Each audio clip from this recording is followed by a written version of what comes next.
Hey guys, welcome back to our YouTube channel.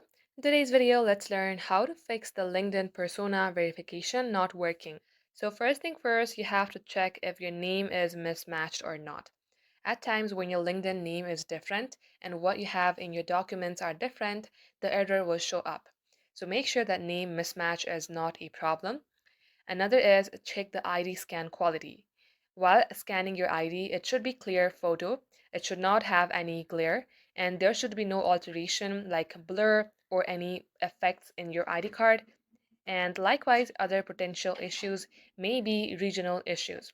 If you work in a different country where the ID is from, this could also cause problem as some countries might not have the ID scanner in their passport.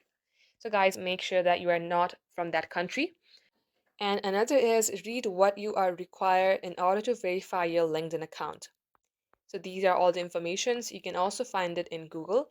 And there are also specific requirements for USA, Canada, and Mexico as well.